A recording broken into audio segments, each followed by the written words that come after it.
Existe uma forma de destruição que não deixa marcas visíveis. Não há gritos, não há violência física, não há drama explícito. Mas o estrago é profundo, devastador e muitas vezes irreversível. Estamos falando de um tipo de manipulação tão sutil que a vítima frequentemente nem percebe que está sendo destruída até que já seja tarde demais. E o mais perturbador, ela acontece dentro de relacionamentos que, de fora, parecem perfeitamente normais. Imagine acordar todos os dias sentindo que algo está errado, mas sem conseguir identificar exatamente o que. Você trabalha, se esforça, tenta ser melhor, mas há sempre uma sensação persistente de inadequação.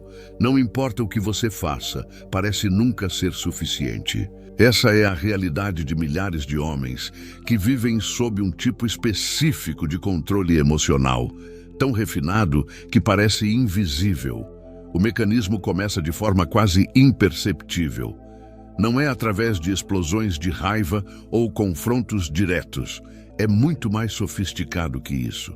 É através do desapontamento sutil, do silêncio carregado de significado, de um olhar que comunica decepção sem precisar de palavras. É a resposta fria quando você esperava calor, a indiferença quando você buscava conexão, o suspiro resignado que dizia "você falhou novamente", sem pronunciar uma única sílaba.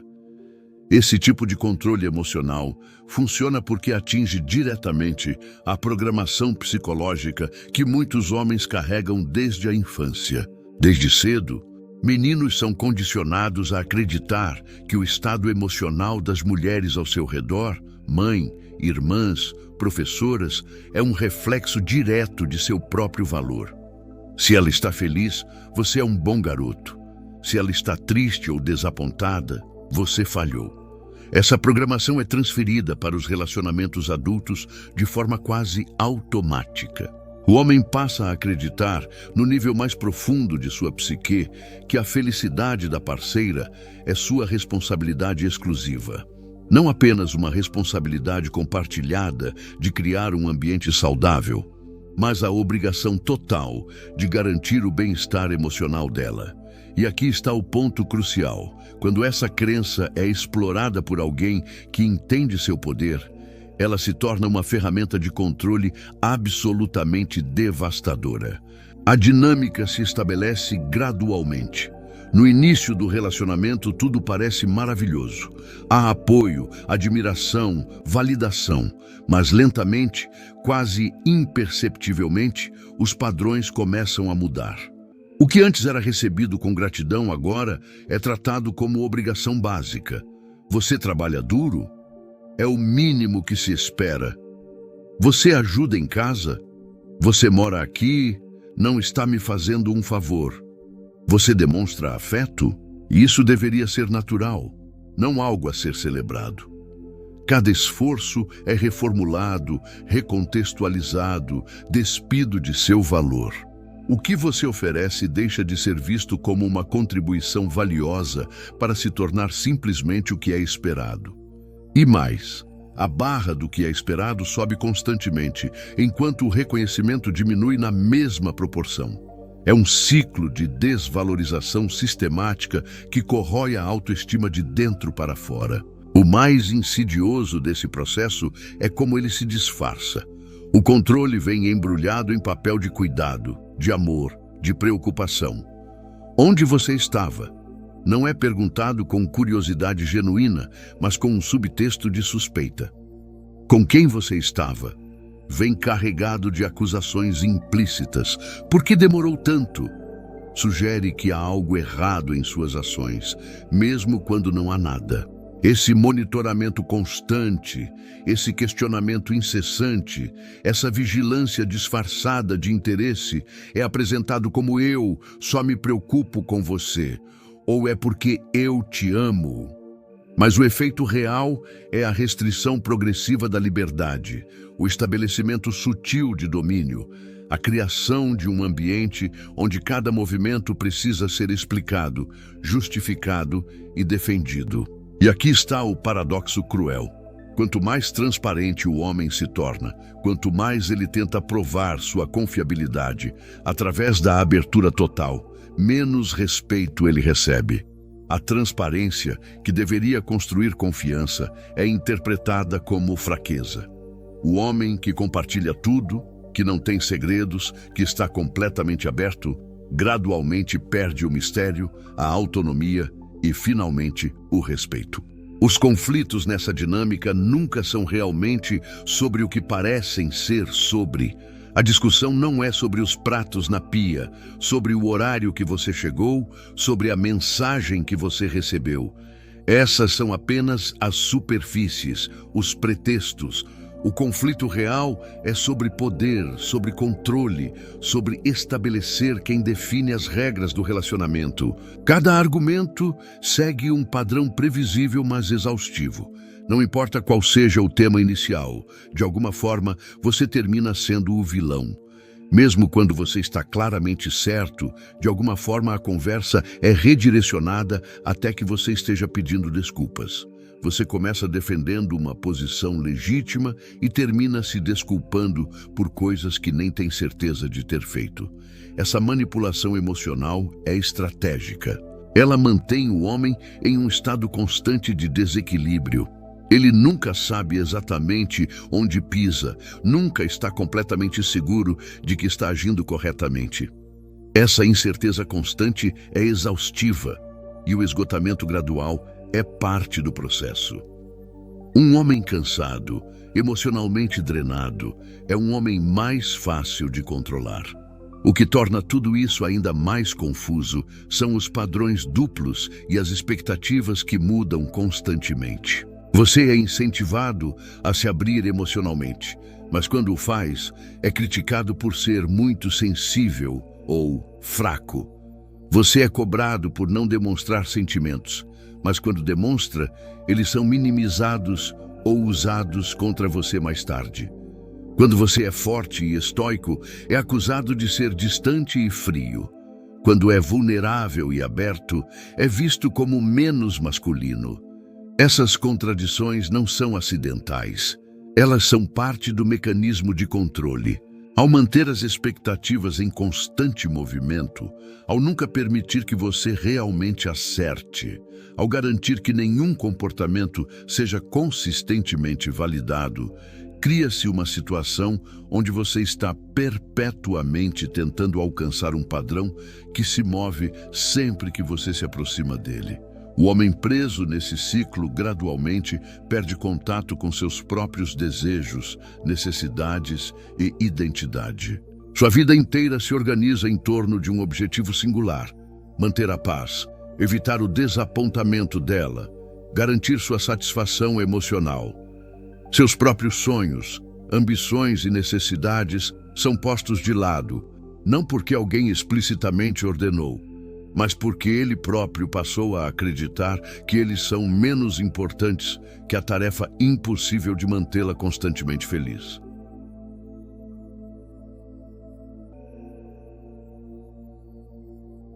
O processo de destruição não para no controle emocional inicial. Ele se aprofunda, se sofistica, penetra camadas cada vez mais profundas da psique masculina, até que o homem se veja completamente isolado, duvidando de sua própria percepção da realidade. Esta é talvez a fase mais perigosa e devastadora, quando a manipulação deixa de ser apenas sobre comportamento e passa a ser sobre identidade, sobre memória, sobre a própria noção do que é real e verdadeiro. O isolamento começa de forma tão gradual que parece natural. Não há um momento específico onde você percebe que está sendo separado das pessoas que importam para você. Acontece através de comentários sutis, observações aparentemente inocentes que vão plantando sementes de dúvida sobre seus relacionamentos. Seu amigo sempre foi meio invejoso de você, não acha? Sua mãe é um pouco controladora, você já percebeu? Seus colegas não parecem realmente se importar com você. Cada comentário é calibrado para parecer uma observação genuína, uma preocupação sincera. Ela está apenas abrindo seus olhos para coisas que você supostamente não estava vendo. E porque você foi condicionado a confiar no julgamento dela, porque você já está programado para valorizar sua opinião acima da sua própria, você começa a considerar essas perspectivas. As sementes germinam lentamente. O próximo passo é ainda mais sutil. Quando você planeja encontrar amigos, não há proibição direta. Isso seria muito óbvio, muito controlador. Em vez disso, há o suspiro pesado, o comentário sobre como ela estará sozinha, a menção casual de que vocês já não passam tanto tempo juntos. Há a expressão de tristeza sutil, não dramática, apenas o suficiente para criar culpa. Você ainda pode ir, é claro. Ninguém está impedindo. Mas o custo emocional se torna tão alto que gradualmente deixa de valer a pena. Com o tempo, você simplesmente para de fazer planos. Não porque foi proibido, mas porque antecipa o desconforto, a culpa, a tensão que virá. É mais fácil apenas ficar em casa, evitar o conflito, manter a paz, e assim, sem perceber, você se torna seu próprio carcereiro. A prisão é invisível, porque as grades foram construídas dentro da sua própria mente. O isolamento social tem um propósito estratégico profundo. Outras pessoas em sua vida, amigos, família, colegas, representam pontos de referência alternativos. Eles têm suas próprias perspectivas sobre você, suas próprias memórias de quem você era antes, seus próprios padrões para avaliar se um relacionamento é saudável. Enquanto essas vozes estiverem presentes em sua vida, há sempre o risco de que elas apontem o que está acontecendo, que questionem a dinâmica, que ofereçam uma realidade alternativa à narrativa que está sendo construída. Uma vez que o isolamento está estabelecido, o verdadeiro trabalho psicológico pode começar: a reescrita da história. Este é um dos aspectos mais sinistros de toda a dinâmica. Suas memórias, suas experiências, sua própria percepção dos eventos começam a ser questionadas, reinterpretadas, reformuladas, até que você não confie mais em seu próprio julgamento. Um exemplo simples: você se lembra claramente de uma conversa onde ela concordou com algo, mas quando você menciona isso mais tarde, ela nega completamente. Não apenas diz que mudou de ideia, ela afirma categoricamente que aquela conversa nunca aconteceu, ou que você está lembrando errado, ou que interpretou mal. Inicialmente, você tem certeza da sua memória. Mas quando isso acontece repetidamente, quando sua versão da realidade é consistentemente desafiada e negada, você começa a duvidar. Será que eu realmente ouvi isso? Talvez eu tenha entendido errado. Minha memória não é tão boa assim mesmo. Essas dúvidas começam pequenas, mas crescem exponencialmente. Eventualmente, você para de confiar em suas próprias percepções. Quando há uma discrepância entre o que você se lembra e o que ela diz que aconteceu, você automaticamente assume que ela está certa e você está errado. Esta erosão da confiança em sua própria percepção é absolutamente devastadora. Ela não destrói apenas o relacionamento, destrói sua capacidade de navegar a realidade de forma independente. Você se torna completamente dependente da interpretação dela sobre o que é real, o que é verdadeiro, o que realmente aconteceu. Ela se torna a única voz autorizada a definir sua realidade. O passo seguinte é ainda mais destrutivo: a reinterpretação do seu caráter. Suas qualidades são transformadas em defeitos. Sua generosidade se torna você tentando comprar afeto porque não consegue dar amor de verdade. Sua ambição se torna você se importa mais com o trabalho do que comigo. Seu desejo de resolver problemas se torna você sempre quer ter razão e não consegue simplesmente me ouvir.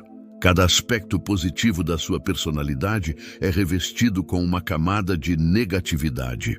E o mais cruel, os problemas dele são redefinidos como os problemas dela. Você está deprimido? É porque você não sabe apreciá-la. Você está estressado? É porque não sabe gerenciar prioridades e coloca tudo antes dela. Você está cansado? É porque não cuida de si mesmo adequadamente, e isso a preocupa.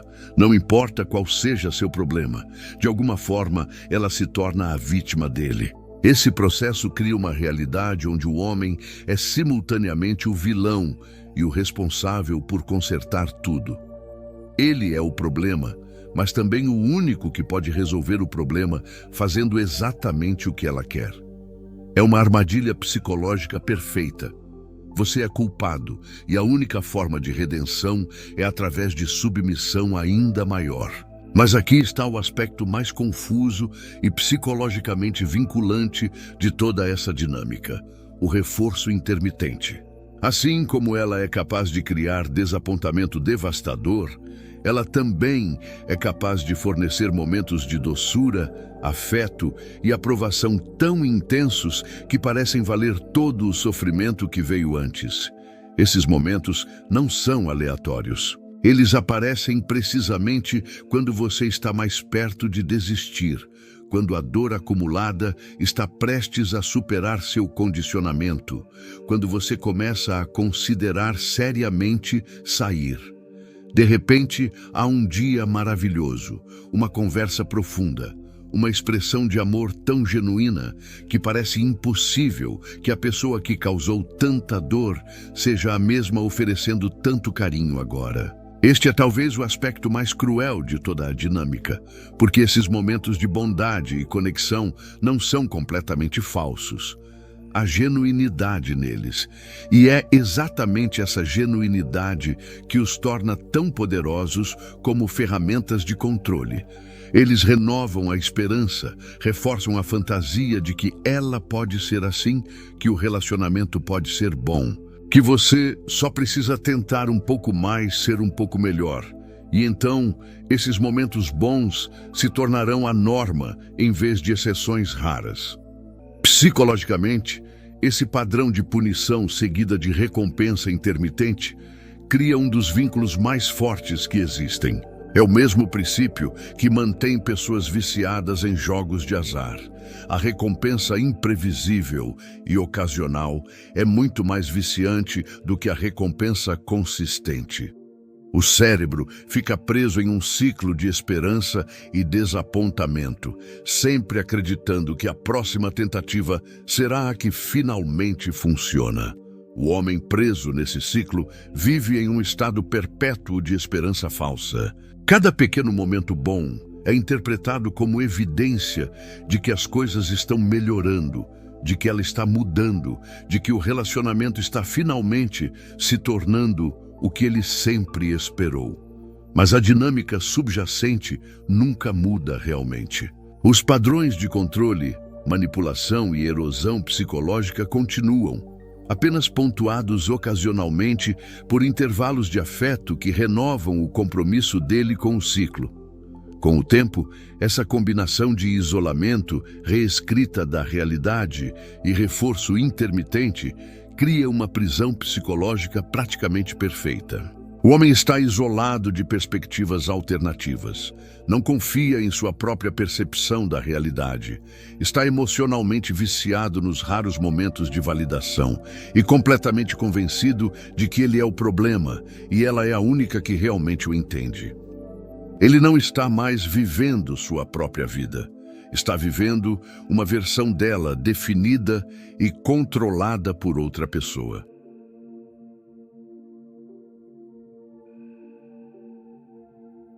Há um momento na jornada de todo homem preso nesse ciclo onde uma pergunta simples, mas profundamente perturbadora surge em sua mente: quem eu me tornei? Não é uma pergunta retórica. É um choque genuíno de reconhecimento quando você olha para o espelho. Não o espelho físico, mas o espelho da sua própria alma e não reconhece a pessoa olhando de volta. Onde está o homem que você era? Onde estão seus sonhos, suas paixões, sua vitalidade? O que aconteceu com aquela pessoa? A resposta é ao mesmo tempo simples e devastadora.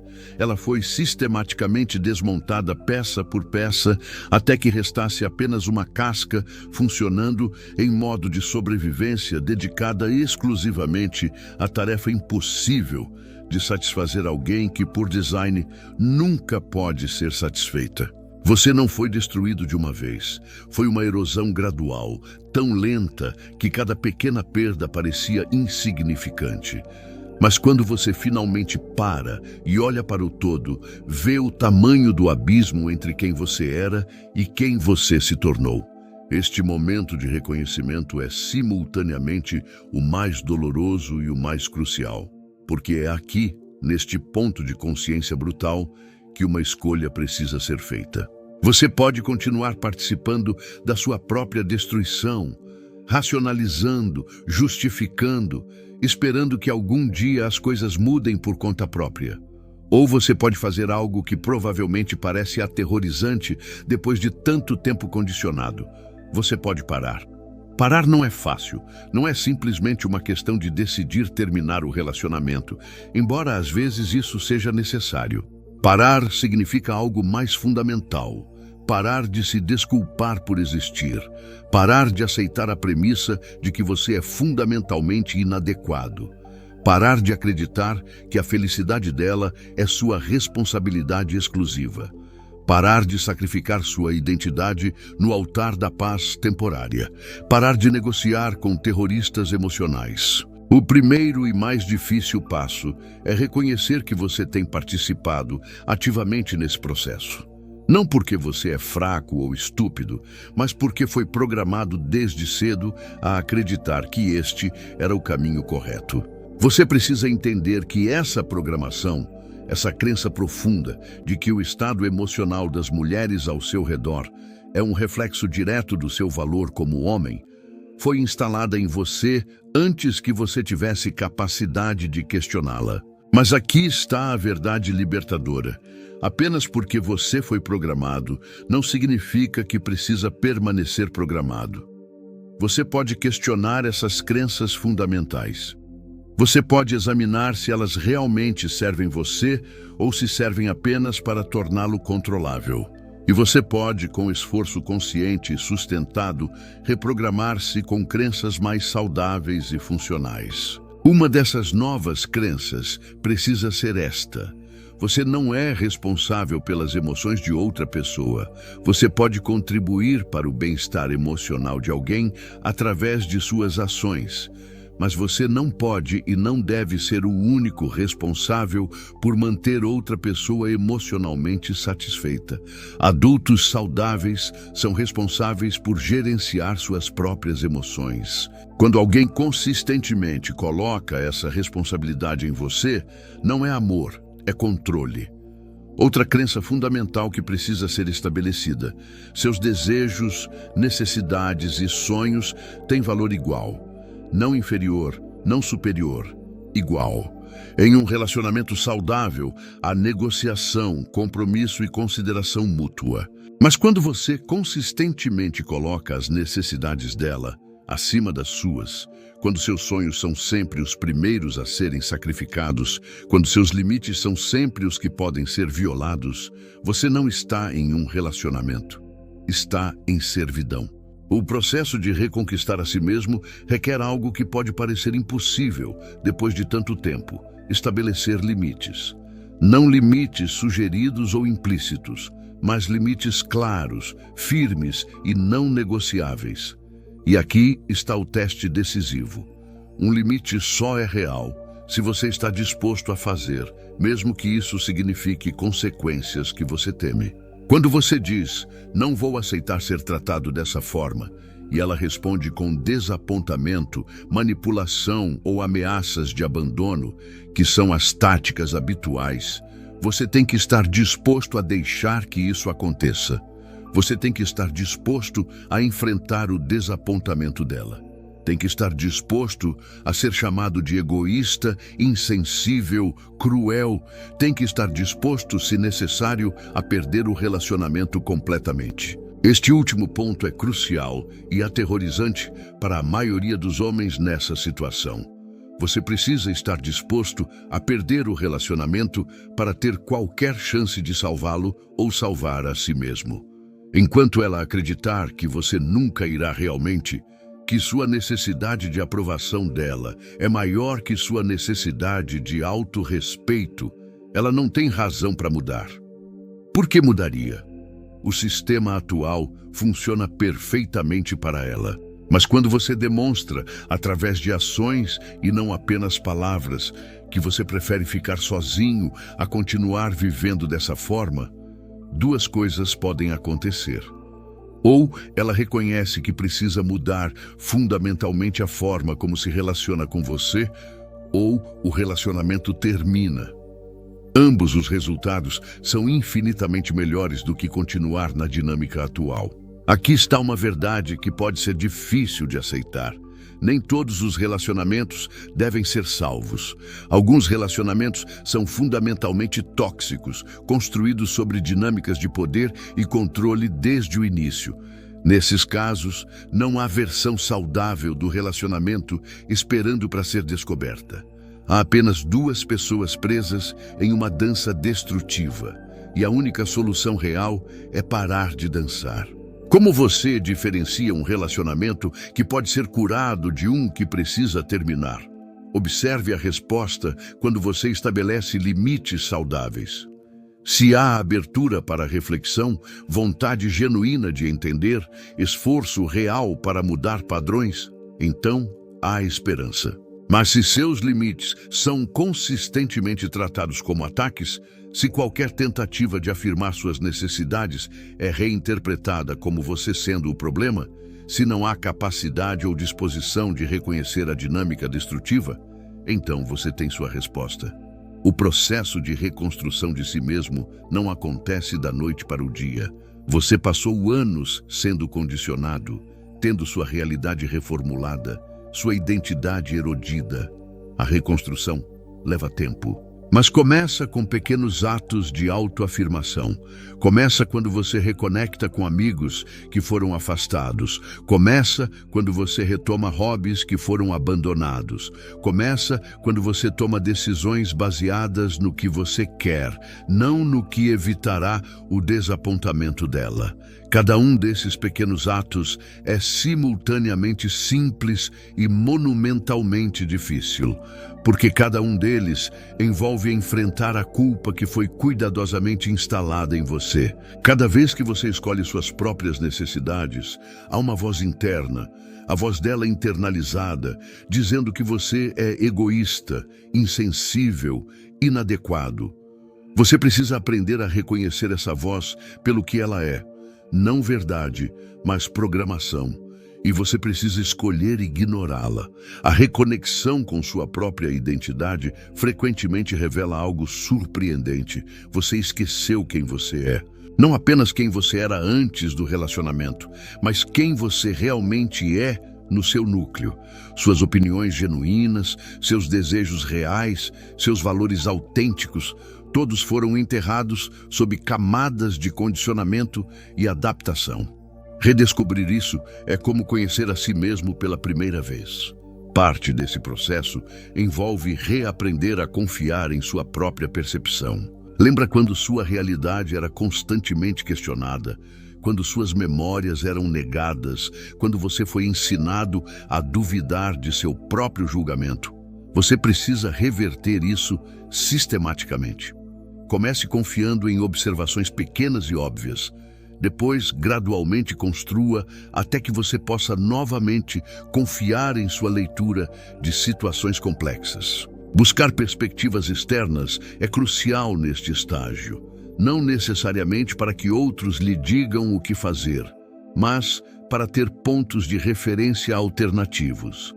A terapia pode ser extraordinariamente valiosa.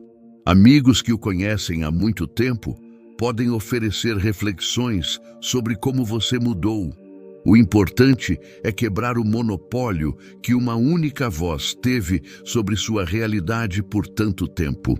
À medida que você reconstrói, algo fundamental precisa ser entendido sobre a natureza do amor real. Amor verdadeiro constrói, não destrói. Amor verdadeiro expande, não contrai. Amor verdadeiro fortalece, não enfraquece. Se um relacionamento consistentemente o deixa sentindo-se menor, mais fraco, menos capaz, menos confiante, não importa como isso seja racionalizado ou justificado, não é amor. Pode ser muitas coisas: dependência, hábito, medo de solidão, trauma compartilhado, mas não é amor. Amor real cria espaço para ambas as pessoas crescerem. Ele celebra sucessos em vez de miná-los. Ele oferece apoio nos fracassos em vez de transformá-los em evidência de inadequação fundamental. Ele permite vulnerabilidade sem usá-la como arma mais tarde. Ele envolve dois adultos escolhendo ativamente estarem juntos, não um adulto aprisionando o outro através de manipulação emocional. A mensagem final, a verdade mais importante que precisa ser internalizada é esta: escolher a autoestima, a independência emocional e a paz interior em vez da servidão não é egoísmo, é sobrevivência, não é crueldade, é sanidade, não é desistir do amor, é finalmente entender o que o amor realmente significa. Você tem uma vida para viver, uma única vida. E cada dia passado em submissão a um sistema que sistematicamente destrói quem você é um dia que você nunca recuperará. Não há virtude em sacrificar sua alma para manter alguém temporariamente satisfeito. Não há heroísmo em se tornar uma versão diminuída de si mesmo para evitar o desapontamento de outra pessoa. O caminho para recuperar sua identidade e viver autenticamente começa com uma escolha simples, mas profunda: escolher você mesmo. Não de forma narcisista, mas de forma saudável. Escolher acreditar que você merece respeito, consideração, liberdade. Escolher acreditar que suas necessidades importam. Escolher acreditar que você pode sobreviver ao desapontamento dela, à raiva dela, até à perda dela, se necessário. E aqui está o que você pode descobrir do outro lado dessa escolha. Você é mais forte do que imagina. Você é mais completo do que foi levado a acreditar. E você é capaz de viver uma vida autêntica, livre e, sim, feliz, com ou sem a aprovação de quem quer que tenha tentado torná-lo pequeno.